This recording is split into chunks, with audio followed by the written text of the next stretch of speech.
ನಮಸ್ಕಾರ. KCN ವಾರ್ತೆಗಳಿಗೆ ಸ್ವಾಗತ. ಮೊದಲಿಗೆ ಸುದ್ದಿಗಳ ಮುಖ್ಯಾಂಶಗಳು. ನೀರ ಮೇಲ ಹೋಮವಾಗುತ್ತಿರುವ ಪ್ರತಿರೋಧ ಚಟುವಟಿಕೆ. ಜಿಲ್ಲೆಯ 33 ಪಂಚಾಯತಿನಲ್ಲೂ ಮಾರಕ ಡೆಂಗ್ಯೂ ಪತ್ತೆ. ಆರೋಗ್ಯ ಸೇನೆ ಸಮರೋಪಾದಿಯ ಮುಂಜಾಗ್ರತೆಯಲ್ಲಿ. ಸಿಪಿಎಂ ಕಾರ್ಯಕರ್ತ ಕುಂಬಳೆ ಮುರಳಿ ಹತ್ಯೆಯಲ್ಲಿ ಒಳಸಂಚು ಇಲ್ಲವಂತೆ. ಗಮನ ಸೆಳೆಯುತ್ತಿರುವ ತನಿಖಾ ವರದಿ ಗೃಹ ಖಾತೆಗೆ ಸಲ್ಲಿಕೆ. ಸಾಫಲ್ಯಂ ಯೋಜನೆ ಮೊದಲ ಹಂತದಲ್ಲಿ 10 ಎಂಡೋ ಕುಟುಂಬಕ್ಕೆ ಮನೆ ನೀಡಿಕೆಗೆ ಕ್ರಮ. ರಂಜಾನ್ ಮೊದಲ ಶುಕ್ರವಾರದ ಪುಣ್ಯದಲ್ಲಿ ತೇಲಿನಾಡು. ಪ್ರಾರ್ಥನೆ ಆರಾಧನೆಯಲ್ಲಿ ಮುಳುಗಿ ವಿಶ್ವಾಸಿ ಸಮೂಹ. ಸುದ್ದಿಗಳು ವಿವರವಾಗಿ. ಮಾರಕ ಡೆಂಗ್ಯೂ ಜ್ವರ ಕಾಸರಗೋಡನ್ನು ಆಕ್ರಮಿಸಿದೆ. ಜಿಲ್ಲೆಯ 33 ಪಂಚಾಯತ್ಗಳಲ್ಲೂ ಡೆಂಗ್ಯೂ ಬಾಧಿತರನ್ನು ಪತ್ತೆ ಹಚ್ಚಲಾಗಿದೆ. ಜಿಲ್ಲೆಯ ಮಂಜೇಶ್ವರ, ವರ್ಕಾಡಿ, ಪೈವಳಿಕೆ, ಮಂಗಲ್ಪಾಡಿ, ಚೆರುವತ್ತೂರು ಎಂಬಿ 5 ಪಂಚಾಯತ್ಗಳನ್ನು ಹೊರತುಪಡಿಸಿ ಉಳಿದೆಲ್ಲ ಪಂಚಾಯತ್ಗಳಲ್ಲೂ ಡೆಂಗ್ಯೂ ಬಾಧೆ ದೃಢೀಕರಿಸಲಾಗಿದೆ. ಕಾರಡ್ಕ ಪಂಚಾಯತಿನಲ್ಲಿ ಅತ್ಯಧಿಕ ರೋಗಿಗಳನ್ನು ಗುರುತಿಸಲಾಗಿದೆ. ಇಲ್ಲಿ ಈವರೆಗೆ 57 ಮಂದಿಗೆ ಡೆಂಗ್ಯೂ ಜ್ವರ ತಗುಲಿದೆ. ವೆಸ್ಟ್ ಏಳೇರಿ, ಈಸ್ಟ್ ಏಳೇರಿ, ಬದಿಯಡ್ಕ ಎಂಬಿ ಗ್ರಾಮ ಪಂಚಾಯತಿಗಳು ಜ್ವರದಿಂದ ನಲುಗಿವೆ. ರಬ್ಬರ್, ಅಡಿಕೆ ತೋಟಗಳು ಇರುವ ಪ್ರದೇಶಗಳಲ್ಲಿ ಡೆಂಗ್ಯೂ ಹರಡುವ ಈಡಿಸ್ ಸೊಳ್ಳೆಗಳ ಸಾಂದ್ರತೆ ಹೆಚ್ಚಿರುವುದಾಗಿ ಆರೋಗ್ಯಾಧಿಕಾರಿಗಳು ಹೇಳುತ್ತಾರೆ. ಹರಡು ರೋಗ ನಿಯಂತ್ರಣೆಗೆ ಪ್ರಾದೇಶಿಕ ಮಟ್ಟದಲ್ಲಿ ಶುಚೀಕರಣ ಚಟುವಟಿಕೆ ಚುರುಕುಗೊಳಿಸಲು ತ್ರಿಸ್ತರ ಪಂಚಾಯತ್ ಅಧ್ಯಕ್ಷರ ಹಾಗೂ ಕಾರ್ಯದರ್ಶಿಗಳ ಸಭೆಯು ಕ್ರಮ ಕೈಗೊಂಡಿದೆ. ಪ್ರಾದೇಶಿಕ ಸಂಘಟನೆಗಳ ಸಹಭಾಗಿತ್ವದಲ್ಲಿ ಶುಚೀಕರಣ ಚುರುಕುಗೊಳಿಸಲಾಗುವುದು. ಈ ತಿಂಗಳ 21, 28 ಹಾಗೂ ಜುಲೈ 5ರಂದು ಡ್ರೈ ಡೇ ಆಚರಿಸಲಾಗುವುದು. ಹೋಮಿಯೋಪತಿ ವಿಭಾಗವು, ಆಯುರ್ವೇದ ವಿಭಾಗವು ವಿವಿಧ ಪಂಚಾಯತುಗಳಲ್ಲಿ ವೈದ್ಯಕೀಯ ಶಿಬಿರ ಸಂಘಟಿಸುವುದಾಗಿ ಸಂಬಂಧಿತ ವೈದ್ಯಾಧಿಕಾರಿಗಳು ತಿಳಿಸಿದ್ದಾರೆ. ಇದುವರೆಗಿನ ಮಳೆಗಾಲ ಶುಚೀಕರಣ ಚಟುವಟಿಕೆ ಕಾರ್ಯಕ್ಷಮವಾಗಿಲ್ಲವೆಂದು ಆರೋಗ್ಯ ವಲಯದಲ್ಲಿ ಗುಮಾನಿ ಇದೆ. ಸಿಪಿಎಂ ಕಾರ್ಯಕರ್ತ ಕುಂಬಳೆ ಶಾಂತಿಪಳ್ಳದ ಪಿ ಮುರಳೀಧರನ್ ಹತ್ಯೆಯಲ್ಲಿ ಯಾವುದೇ ಒಳಸಂಚು ನಡೆದಿಲ್ಲವೆಂದು ತನಿಖಾಧಿಕಾರಿಗಳು ಗೃಹ ಖಾತೆಗೆ ವರದಿ ಸಲ್ಲಿಸಿದ್ದಾರೆ.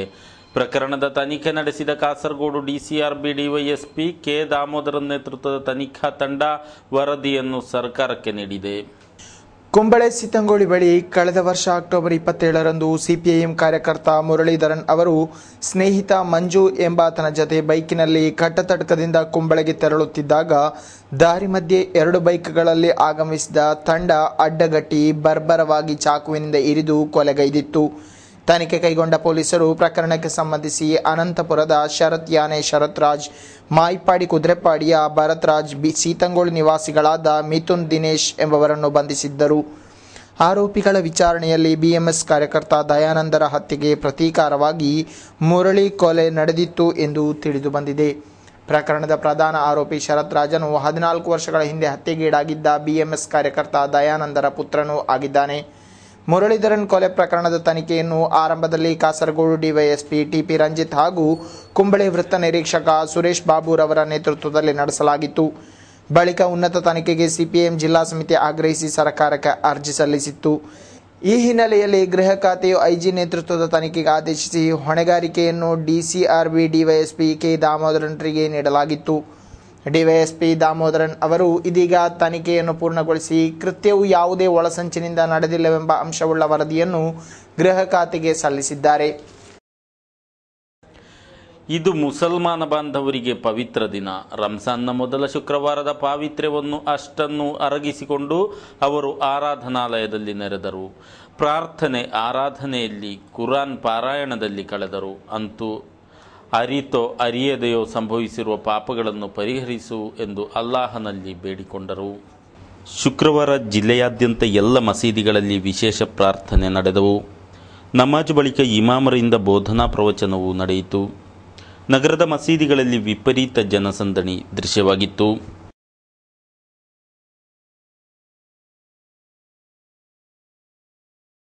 ತಳಂಗೆರೆ ಮಾಲಿಕ್ ದೀನಾರ್ ದೊಡ್ಡ ಜಮಾಯತ್ ಮಸೀದಿ, ನೆಲ್ಲಿಕುಂಜ ಮೊಹಿಯುದ್ದೀನ್ ಜುಮಾ ಮಸೀದಿ, ಕಾಸರಗೋಡು ಹಸನತುಲ್ ಜಾರಿಯಾ ಜುಮಾ ಮಸೀದಿ, ಕಾಸರಗೋಡು ಸುನ್ನಿ ಸೆಂಟರ್, ಅಮೈ ರಸ್ತೆ ಸಲಫಿ ಮಸೀದಿ ಮೊದಲಾದೆಡೆಗಳಲ್ಲಿ ನೂರಾರು ಮಂದಿ ಪ್ರಾರ್ಥನೆಗಳಲ್ಲಿ ಪಾಲ್ಗೊಂಡರು. ಸರ್ಕಾರಿ ಹೋಮಿಯೋ ವೈದ್ಯರನ್ನು ದಿಢೀರ್ ವರ್ಗಾಯಿಸಿದ ನಿಲುವು ವಿರುದ್ಧ ಊರವರಿಂದ ಆಕ್ರೋಶ ವ್ಯಕ್ತವಾಗಿದೆ. ಮಂಜೇಶ್ವರ ಗ್ರಾಮ ಪಂಚಾಯತ್ ವ್ಯಾಪ್ತಿಯ ಹೋಮಿಯೋ ಆಸ್ಪತ್ರೆ ವೈದ್ಯೆ ಅಂಬಳಿಯವರನ್ನು ಮೀಂಜ ವ್ಯಾಪ್ತಿಗೆ ವರ್ಗಾಯಿಸಿದ್ದು ಈ ಭಾಗದ ಜನರ ಅಸಮಾಧಾನಕ್ಕೆ ಕಾರಣವಾಗಿದೆ. ಮಂಜೇಶ್ವರ ವಿದ್ಯುತ್ ಕಚೇರಿ ಬಳಿ ಕಾರ್ಯಾಚರಿಸುವ ಹೋಮಿಯೋ ಆಸ್ಪತ್ರೆಯಲ್ಲಿ ವೈದ್ಯ ಅಂಬೇಳಿಯವರು ಕಾರ್ಯನಿರ್ವಹಿಸುತ್ತಿದ್ದರು. ಈ ವ್ಯಾಪ್ತಿಯಲ್ಲಿ 200ರಷ್ಟು ಕುಟುಂಬಗಳಿದ್ದು ಬಹುತೇಕರು ಇಲ್ಲಿನ ಚಿಕಿತ್ಸೆ ಪಡೆಯುತ್ತಿದ್ದಾರೆ. ಆದರೆ ಈಗ ಏಕಾಏಕಿ ವೈದ್ಯರನ್ನು ಮೀಂಜದ ಆಸ್ಪತ್ರೆಗೆ ವರ್ಗಾಯಿಸಲಾಗಿದ್ದು ಆಸ್ಪತ್ರೆಯಲ್ಲಿ ವೈದ್ಯರಿಲ್ಲದಂತಹ ಸ್ಥಿತಿ ಎದುರಾಗಿದೆ ಎಂದು ಗ್ರಾಮಸ್ಥರು ಆತಂಕ ತೋಡಿಕೊಂಡಿದ್ದಾರೆ. ಈ ಕುರಿತು ಸ್ಪಷ್ಟನೆ ಕೋರಿ KCN ವಾರ್ತೆಯು ಮಂಜೇಶ್ವರ ಪಂಚಾಯತ್ ಅಧ್ಯಕ್ಷೆ ನುಸ್ರತ್ ಜಹಾನ್ ರವರನ್ನು ಸಂಪರ್ಕಿಸಿದಾಗ ಅವರು ಬಡ್ತಿಯಾಗಿ ವರ್ಗಾವಣೆ ಹೊಂದಿದ್ದು ಶೀಘ್ರವೇ ಬದಲಿ ವೈದ್ಯರನ್ನು ನೇಮಕ ಮಾಡಲಾಗುವುದು ಎಂದರು. മീഞ്ചലൊക്കെ ട്രാൻസ്ഫർ ആയിട്ടും പിന്നെ പ്രൊമോഷൻ ആയിട്ട് പോയിട്ടുള്ളത്. അതല്ലാതെ നമ്മളെന്ത് അവരെ ഇവിടുന്ന് മാറ്റിയതോ അല്ലെങ്കിൽ വേറെ ഒന്നായിട്ട് ചെയ്തതൊന്നല്ല. ഇവിടുത്തേക്ക് ടെമ്പററി ആയിട്ട് പിന്നെ ഡെയിലി വേജസിൽ ഡോക്ടറെ നിയമിച്ചിട്ടുണ്ട്. ഉടനെ അവർ വരും. പിന്നെ ಅದುವರೆಗೆ ಗುತ್ತಿಗೆ ಆಧಾರದಲ್ಲಿ ವೈದ್ಯರ ಸೇವೆಗೆ ಎಲ್ಲ ವ್ಯವಸ್ಥೆ ಮಾಡಿರುವುದಾಗಿ ಅವರು ತಿಳಿಸಿದರು. Abdul Rehman Udyavara, news bureau, Manjeshwar. ವಾಚನ ಸಪ್ತಾಹದ ಜಿಲ್ಲಾ ಮಟ್ಟದ ಉದ್ಘಾಟನೆಯು ವರ್ಣರಂಜಿತ ಸಮಾರಂಭದಲ್ಲಿ ಜರುಗಿತು. ಶುಕ್ರವಾರದಿಂದ ಈ ತಿಂಗಳ 25ರವರೆಗೆ ಮಾಹಿತಿ ಮತ್ತು ಸಾರ್ವಜನಿಕ ಸಂಪರ್ಕ ಇಲಾಖೆ, ಶಿಕ್ಷಣ ಇಲಾಖೆ, ಜಿಲ್ಲಾಡಳಿತ ಹಾಗೂ PN ಪಣಿಕ್ಕರ್ ಫೌಂಡೇಶನ್ನ ಸಂಯುಕ್ತ ಆಶ್ರಯದಲ್ಲಿ ಜಿಲ್ಲೆಯಲ್ಲಿ ವಾಚನ ಸಪ್ತಾಹ ನಡೆಯುತ್ತಿದೆ. ಸಪ್ತಾಹ ಕಾರ್ಯಕ್ರಮವನ್ನು ಶುಕ್ರವಾರ ಪೂರ್ವಾಹ್ನ ಕಾಸರಗೋಡು ಸರ್ಕಾರಿ ಹೈಯರ್ ಸೆಕೆಂಡರಿ ಶಾಲಾ ವಠಾರದಲ್ಲಿ ಜರುಗಿದ ಸಮಾರಂಭದಲ್ಲಿ ಶಾಸಕ NA ನೆಲ್ಲಿಕುನ್ನು ಉದ್ಘಾಟಿಸಿದರು. വായിക്കാതെയും വളരാൻ സാധിക്കും. അപ്പോൾ വായിച്ച് വളർന്നാൽ അത് നമ്മൾ ആ വളർച്ച വളരെ വിളഞ്ഞതായിരിക്കും. വായിക്കാതെ വളർന്നാൽ അത് നമുക്ക് വളവുണ്ടാകും, അത് വളയും. വായിക്കാതെ വളർന്ന വളയും എന്നാണ് കുഞ്ഞുണ്ണി മാഷ് പറഞ്ഞത്. അതുപോലെ തന്നെ ഒരു ജർമ്മൻ കവി പറഞ്ഞിട്ടുണ്ട്, പട്ടിണി കിടക്കുന്ന മനുഷ്യ നീ പുസ്തകം എടുത്തുകൊള്ളൂ നിന്റെ കയ്യിൽ, അതാണ് നിന്റെ ഏറ്റവും വലിയ ആയുധമെന്ന് ഒരു ജർമ്മൻ കവി പറഞ്ഞിട്ടുണ്ട്. ನಗರಸಭೆ ಅಧ್ಯಕ್ಷ TE ಅಬ್ದುಲ್ಲಾ ಅಧ್ಯಕ್ಷತೆ ವಹಿಸಿದರು. ಜಿಲ್ಲಾಧಿಕಾರಿ PS ಮೊಹಮ್ಮದ್ ಸಗೀರ್ ವಾಚನ ದಿನ ಪ್ರತಿಜ್ಞೆ ಬೋಧಿಸಿದರು.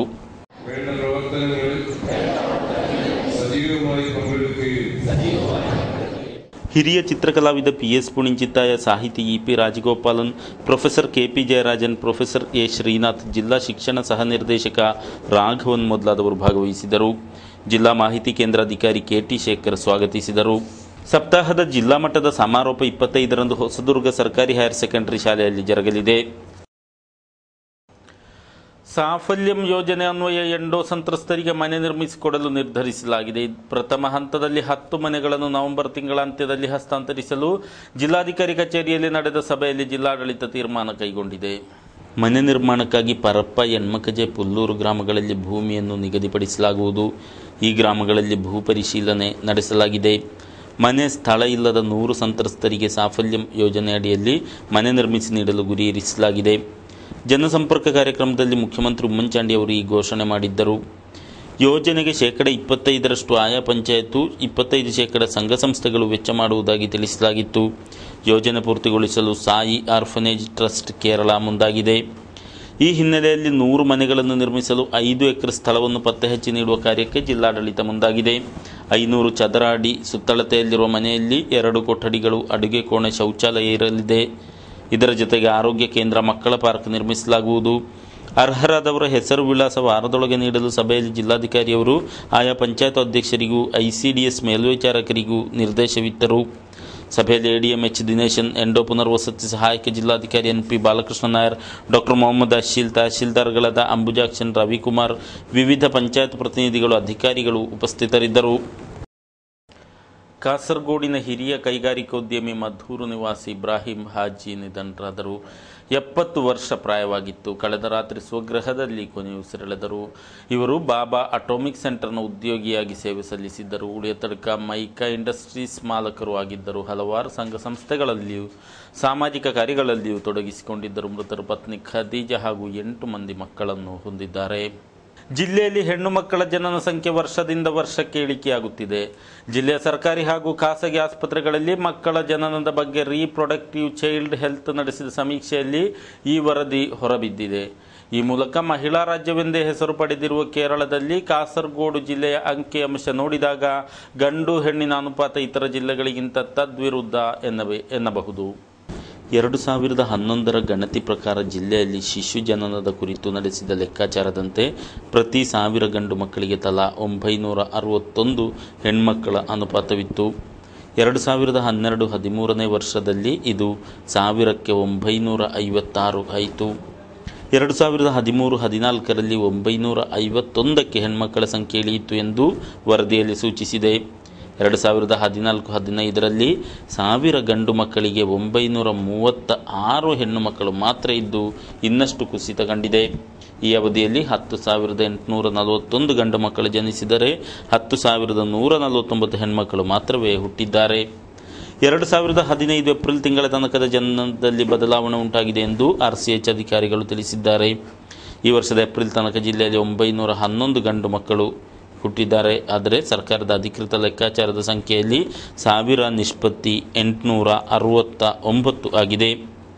ಆದರೆ ಇವೆಲ್ಲದರ ನಡುವೆ ಈ ತಿಂಗಳು ಹೆಣ್ಣು ಮಕ್ಕಳ ಸಂಖ್ಯೆಯಲ್ಲಿ ತುಸು ಹೆಚ್ಚಳ ಕಂಡಿದೆ ಎಂದು ವರದಿಯಲ್ಲಿ ಸೂಚಿಸಲಾಗಿದೆ. ಕುಮಟಾಜೆ ಬಲೆಕ್ಕಳದಿಂದ ನಿಗೂಢ ರೀತಿಯಲ್ಲಿ ಕಣ್ಮರೆಯಾದ 5ರನ್ನೊಳಗೊಂಡ ಕುಟುಂಬದ ಪತ್ತೆಗೊತ್ತಾಯಿಸಿ ಜನಾಂದೋಲನ ರೂಪುಗೊಂಡಿದೆ.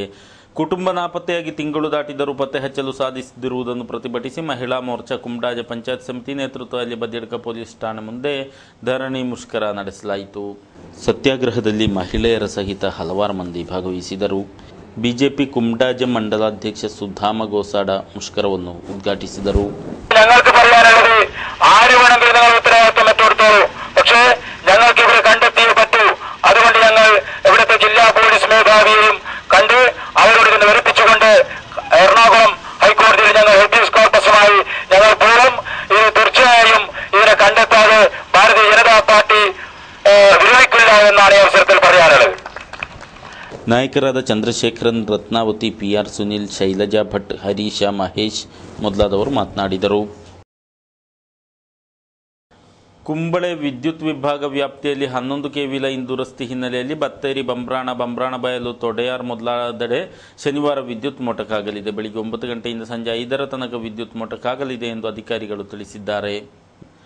ಕುರಾನ್ ಆಹ್ವಾನಿಸುತ್ತಿದೆ ಎಂಬ ಸಂದೇಶ ಸಾರಿ SOS ನೇತೃತ್ವದಲ್ಲಿ ಜಿಲ್ಲೆಯ 10 ಕೇಂದ್ರಗಳಲ್ಲಿ ವಿಶೇಷ ರಂಜಾನ್ ಪ್ರವಚನ ಸಂಘಟಿಸಲಾಗುವುದು. ಪ್ರವಚನ ಕಾರ್ಯಕ್ರಮದ ಜಿಲ್ಲಾ ಮಟ್ಟದ ಉದ್ಘಾಟನೆಯು ಶನಿವಾರ ತ್ರಿಕರಿಪುರದಲ್ಲಿ ನಡೆಯಲಿದೆ. ಕಾರ್ಯಕ್ರಮಗಳ ಬಗ್ಗೆ SOS ಜಿಲ್ಲಾ ಪದಾಧಿಕಾರಿಗಳು ಮಾಹಿತಿ ಇತ್ತರು.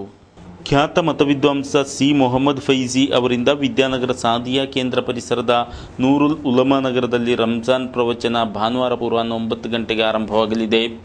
ಮಂಗಳವಾರ ಸಮಾಪ್ತಿಯಾಗುವುದು. ಪ್ರತಿದಿನ ಪೂರ್ವಾಹ್ನ 9:30ರಿಂದ ಮಧ್ಯಾಹ್ನ 12:30ರವರೆಗೆ ಪ್ರವಚನ ನಡೆಯಲಿದೆ.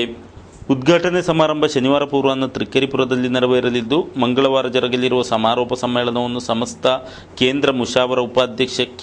ಅಲಿ ಕುಂಞಿ ಮುಸ್ಲಿಯಾರ್ ಉದ್ಘಾಟಿಸಲಿದ್ದಾರೆ. ಈ ಸಂದರ್ಭದಲ್ಲಿ ವಿವಿಧ ಪ್ರಕಟಣೆಗಳ ಬಿಡುಗಡೆ ನೆರವೇರಲಿವೆ. ಪ್ರಚಾರದ ಅಂಗವಾಗಿ ಶನಿವಾರ ವಿವಿಧ ಘಟಕಗಳಲ್ಲಿ ಗೃಹ ಸಂಪರ್ಕ ಸಂಘಟಿಸಲಾಗಿದೆ. ಅಂದು ಪೂರ್ವಾಹ್ನ 9:30ಕ್ಕೆ ವಿದ್ಯಾನಗರದಲ್ಲಿ ಸ್ವಾಗತ ಸಮಿತಿ ಅಧ್ಯಕ್ಷ ಮೊಹಮ್ಮದ್ ಇಬ್ರಾಹಿಂ ಪೂಕುಂಞಿ ತಂಗಳ್ ಧ್ವಜಾರೋಹಣಗೆಯಲಿದ್ದಾರೆ. ರಂಜಾನ್ನ ಮೊದಲ 10 ದಿನಗಳಲ್ಲಿ ನಿರ್ಧನ ಕುಟುಂಬಗಳಿಗೆ ಆಹಾರ ಧಾನ್ಯ ಒಳಗೊಳ್ಳುವ ಕಿಟ್ ವಿತರಿಸಲಾಗುವುದು. ಇಫ್ತಾರ್ ಕೂಟಗಳನ್ನು ಸಂಘಟಿಸಲಾಗುವುದು ಎಂದು വിവരിಸಿದರು. സംസ്ഥാന വ്യാപകമായി ഖുർആൻ പഠിക്കുന്നു എന്ന സന്ദേശവുമായി വിവിധ പരിപാടികൾ നടക്കുന്നു. ഏറ്റവും പ്രധാനമായി പ്രഭാഷണങ്ങളാണ് നടന്നു വരുന്നത്. അതിൻ്റെ ഭാഗമായി കാസർഗോഡ് ജില്ലയിൽ 10 കേന്ദ്രങ്ങളിൽ പ്രഭാഷണങ്ങൾ നടക്കുന്നു. കാസർഗോഡ് സോണിലെ പരിപാടി ഞായറാഴ്ച രാവിലെ 9 മണിക്ക് ആരംഭിക്കും. ഞായർ, തിങ്കൾ, ചൊവ്വ 3 ദിവസങ്ങളിലായി നടക്കുന്ന പരിപാടി രാവിലെ 9:30 മുതൽ 12:30 വരെയാണ് പ്രഭാഷണം. സമസ്ത കേരള സുന്നി വചന സംഘം സംസ്ഥാന വൈസ് പ്രസിഡന്റും പ്രഗത്ഭ വാഗ്മിയും ഗ്രന്ഥകാരനും മർക്കസ് സക്കാഫത്ത് സുന്നിയുടെ മാനേജറുമായ ബഹുമാനപ്പെട്ട C. മുഹമ്മദ് ഫൈസി അവர்களാണ് പ്രഭാഷണം നടത്തുന്നത്. ವಾರ್ತಾಗೋಷ್ಠಿಯಲ್ಲಿ SOS ಕೇಂದ್ರ ಸಮಿತಿ ಸದಸ್ಯ BS ಅಬ್ದುಲ್ಲಾ ಕುಂಞಿ ಫೈಸಿ, ಜಿಲ್ಲಾ ಸಂಘಟನಾ ಕಾರ್ಯದರ್ಶಿ ಅಶ್ರಫ್ ಕರಿಪೊಡಿ, ಅಲವಿತ್ ತಂಗಳ್, ಹನೀಫಾ ಪಡಪ್ಪು, ಮೊಹಮ್ಮದ್ ಮೊದಲಾದವರು ಭಾಗವಹಿಸಿದರು. ನಿಯಂತ್ರಣ ತಪ್ಪಿ ಬೈಕ್ ಮಗುಚಿ ಬಿದ್ದು ಸವಾರ ಗಾಯಗೊಂಡಿದ್ದಾರೆ. ಬಾಯರಿನ ಸುದಂಬಳ ನಿವಾಸಿ 24ರ ಹರೆಯದ ಮುಖೇಶ ಗಾಯಾಳು. ಹೊಸಂಗಡಿ ಬಳಿ ಎದುರಿನಿಂದ ಅಮಿತ ವೇಗದಲ್ಲಿ ಬರುತ್ತಿದ್ದ ಸಾರಿಗೆ ಬಸ್ಸನ್ನು ಕಂಡು ಗೊಂದಲಕ್ಕೆ ಒಳಗಾದ ಈತ ಬೈಕಿನ ನಿಯಂತ್ರಣ ಕಳೆದು ರಸ್ತೆ ಬದಿಗೆ ಬಿದ್ದಿದ್ದು ಸಣ್ಣ ಪುಟ್ಟ ಗಾಯಗಳುಂಟಾಗಿವೆ. ಮುಖೇಶ್ನನ್ನು ಕುಂಬಳೆ ಸರ್ಕಾರಿ ಆಸ್ಪತ್ರೆಯಲ್ಲಿ ದಾಖಲಿಸಲಾಗಿದೆ. ಕೊನೆಯಲ್ಲಿ ಸುದ್ದಿಗಳ ಮುಖ್ಯಾಂಶ ಮತ್ತೊಮ್ಮೆ. ನೀರ ಮೇಲ ಹೋಮವಾಗುತ್ತಿರುವ ಪ್ರತಿರೋಧ ಚಟುವಟಿಕೆ. ಜಿಲ್ಲೆಯ 33 ಪಂಚಾಯತಿನಲ್ಲೂ ಮಾರಕ ಡೆಂಗ್ಯೂ ಪತ್ತೆ. ಆರೋಗ್ಯ ಸೇನೆ ಸಮರೋಪಾದಿಯ ಮುಂಜಾಗ್ರತೆಯಲ್ಲಿ. ಸಿಪಿಎಂ ಕಾರ್ಯಕರ್ತ ಕುಂಬಳೆ ಮುರಳಿ ಹತ್ಯೆಯಲ್ಲಿ ಒಳಸಂಚು ಇಲ್ಲವಂತೆ. ಗಮನ ಸೆಳೆಯುತ್ತಿರುವ ತನಿಖಾ ವರದಿ ಗೃಹ ಖಾತೆಗೆ ಸಲ್ಲಿಕೆ. ಸಾಫಲ್ಯಂ ಯೋಜನೆ ಮೊದಲ ಹಂತದಲ್ಲಿ 10 ಎಂಡೋ ಕುಟುಂಬಕ್ಕೆ ಮನೆ ನೀಡಿಕೆಗೆ ಕ್ರಮ. ರಂಜಾನ್ ಮೊದಲ ಶುಕ್ರವಾರದ ಪುಣ್ಯದಲ್ಲಿ ತೇಲಿ ನಾಡು. ಪ್ರಾರ್ಥನೆ ಆರಾಧನೆಯಲ್ಲಿ ಮುಳುಗಿ ವಿಶ್ವಾಸಿ ಸಮೂಹ. ಇದರೊಂದಿಗೆ ಸುದ್ದಿಗಳ ಈ ಸಂಚಿಕೆ ಮುಕ್ತಾಯವಾಯಿತು. ಮುಂದಿನ ವಾರ್ತೆಗಳೊಂದಿಗೆ ಮತ್ತೆ ಭೇಟಿಯಾಗೋಣ. ವಂದನೆಗಳು.